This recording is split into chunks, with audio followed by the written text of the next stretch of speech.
북한 해킹 조직이 가상화폐 거래소에서 약 2조 원 규모의 가상화폐를 탈취했다고 해요. 이 사건은 지난달 2월 21일에 발생했는데요. 두바이에 있는 바이비트 거래소에서 무려 14억 6천만 달러 규모의 이더리움이 해킹당했고, FBI는 이를 북한 소행으로 공식 발표했습니다. 더 놀라운 점은 이 해킹으로 인해 북한이 이제 세계에서 세 번째로 많은 비트코인을 보유한 국가가 되었다는 점이에요. 블록체인 분석 회사 아캄 인텔리전스에 따르면 북한의 라자로스 그룹은 현재 약 1조 7천억 원 상당을 보유하고 있다고 합니다. 이는 미국과 영국에 이어 세계 3위 규모로 비트코인을 법정 화폐로 채택한 엘살바도르와 부탄보다도 훨씬 많은 양이에요. 북한은 바이비트에서 훔친 14억 6천만 달러 상당의 이더리움 대부분을 비트코인으로 전환했고, 이를 통해 비트코인 보유량을 크게 늘렸습니다. 이렇게 해킹을 통해 얻은 가상화폐는 북한의 핵무기 및 미사일 개발 프로그램 자금으로 사용되고 있다는 분석이 지배적이에요. 이번 해킹은 암호화폐 역사상 최대 규모의 도난 사건으로 기록되었어요. 체인애널리시스라는 블록체인 정보 분석 회사에 따르면 이번 한 번의 해킹으로 도난당한 금액이 2024년 전체 47건의 암호화폐 도난 사건을 합친 것보다 더 크다고 합니다. 어마어마하죠? 해킹 과정도 정말 교묘했는데요. 바이비트의 CEO인 벤 저우가 평소처럼 이더리움을 계좌간 이체하는 거래를 승인했는데, 알고 보니 해커들이 이미 시스템에 침입해 있었던 거예요. 바이비트는 자사의 공급업체 중 하나가 해킹당해 이더리움 코인 40만 천 개를 전송하는 디지털 지갑 주소가 몰래 변경되었다고 밝혔습니다. 바이비트는 자신들의 지갑으로 보내는 줄 알았지만 실제로는 해커들의 지갑으로 보내진 거죠. 여러분, 더 놀라운 건 해킹 이후의 행보예요.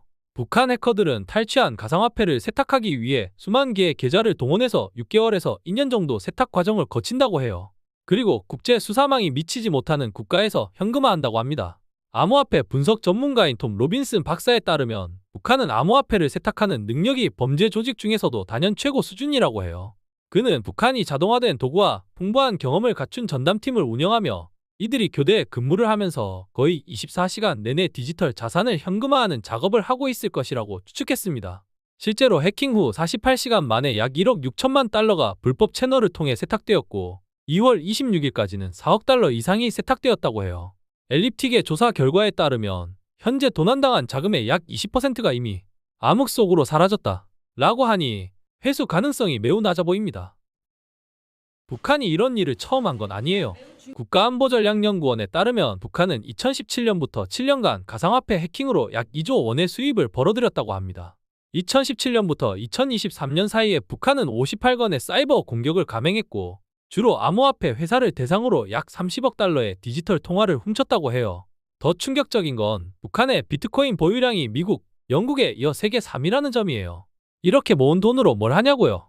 유엔은 북한이 대량 살상무기 개발 비용의 약 40%를 해킹으로 충당한다고 발표했습니다. 북한은 해커 양성이 외화벌이에 더 이득이라고 판단하고 있는 것 같아요. 이번 해킹의 주범으로 지목된 라자로스 그룹은 북한 정부와 연계된 해킹 조직으로 사이버 보안 커뮤니티에서는 APT38, 블루노로프, 스타더스트 툴리마 등의 이름으로도 알려져 있어요. 이들은 소셜 엔지니어링, 피싱 캠페인, 소프트웨어 취약점 악용 등의 방법을 사용해 디지털 자산에 대한 무단 접근을 획득합니다. 특히 트레이더라는 악성 코드가 심어진 암호화폐 애플리케이션을 이용해 시스템 관리자, 소프트웨어 개발자, IT 전문가들을 타겟으로 삼는다고 해요. 바이비트의 CEO인 벤 저우는 고객 자산은 영향을 받지 않았다고 안심시켰어요. 회사는 투자자들로부터 대출을 받아 도난당한 암호화폐를 보충했으며 라자로스와의 전쟁을 선포한다 라고 선언했습니다. 바이비트는 라자로스 현상금 프로그램을 시작해 대중들이 도난당한 자금을 추적하고 가능한 경우 동결하도록 장려하고 있어요. 모든 암호화폐 거래는 공개 블록체인에 기록되기 때문에 라자로스 그룹이 자산을 이동시킬 때 추적이 가능합니다. 지금까지 20명의 개인이 도난당한 자금 중 4천만 달러를 식별하고 암호화폐 회사에 알려 거래를 중단시켜 총 400만 달러 이상의 보상금을 받았다고 해요. 하지만 전문가들은 북한의 해킹 및 자금 세탁 능력을 고려할 때 나머지 자금을 회수할 가능성에 대해 비관적인 시각을 보이고 있습니다.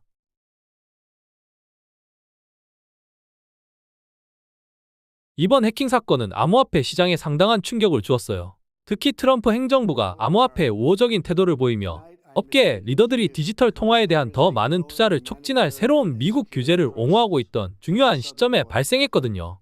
2월에는 이 바이비트 해킹을 포함해 총 9건의 해킹 사건이 발생했고 총 손실액은 15억 3천만 달러에 달했습니다. 이는 전월 대비 20배, 전년 동월 대비 18배 증가한 수치예요. 2025년 들어 지금까지 발생한 손실은 16억 달러로 작년 같은 기간보다 8배나 증가했습니다. 이런 대규모 해킹 사건들로 인해 가상화폐 규제에 대한 논의가 더욱 활발해지고 있어요. 2025년에는 암호화폐 규제 환경이 전 세계적으로 크게 변화하고 있는데 각국 정부와 규제 기관들은 빠르게 변화하는 시장 역학에 적응하며 혁신을 촉진하면서도 소비자 보호와 금융 안정성을 보장하는 균형 잡힌 접근 방식을 만들려고 노력하고 있습니다. 특히 미국에서는 트럼프 대통령이 2025년 1월 23일에 디지털 금융기술에서 미국의 리더십 강화라는 제목의 행정명령을 발표했는데 이는 암호화폐 자산 정책에 대한 새로운 프레임워크를 수립하는 내용이에요. 이 명령은 이전 행정부의 암호화폐 규제 접근 방식을 뒤집는 것으로 공개 블록체인 네트워크에 대한 선호를 시사하고 있습니다. 이런 해킹 사건에도 불구하고 2025년 암호화폐 시장은 전반적으로 낙관적인 전망이 우세해요. 비트코인은 2025년에 85,500달러에서 165,000달러 사이에서 거래될 것으로 예상되며 최대 185,000달러까지 도달할 가능성도 있다고 해요. 이더리움은 5,500달러 이상에서 거래될 것으로 예측되고 규제 환경의 완화로 인해 2025년에 새로운 최고치를 기록할 것으로 전망됩니다. 또한 이더리움 스테이킹 비율이 50%를 초과할 것으로 예상되고 있어요. 스테이블 코인의 총 공급량은 2025년에 2배로 증가해 4천억 달러를 초과할 것으로 예측되며 테더의 오랜 시장 지배력이 50% 아래로 떨어질 것으로 전망됩니다. 북한의 이번 해킹 사건은 암호화폐 세계에 큰 충격을 주었지만 동시에 보안의 중요성을 다시 한번 일깨워주는 계기가 되었어요. 가상화폐 시장이 성장하고 제도화됨에 따라 이런 위협에 대응하기 위한 보안 조치와 규제 프레임워크도 함께 발전해 나갈 것으로 보입니다.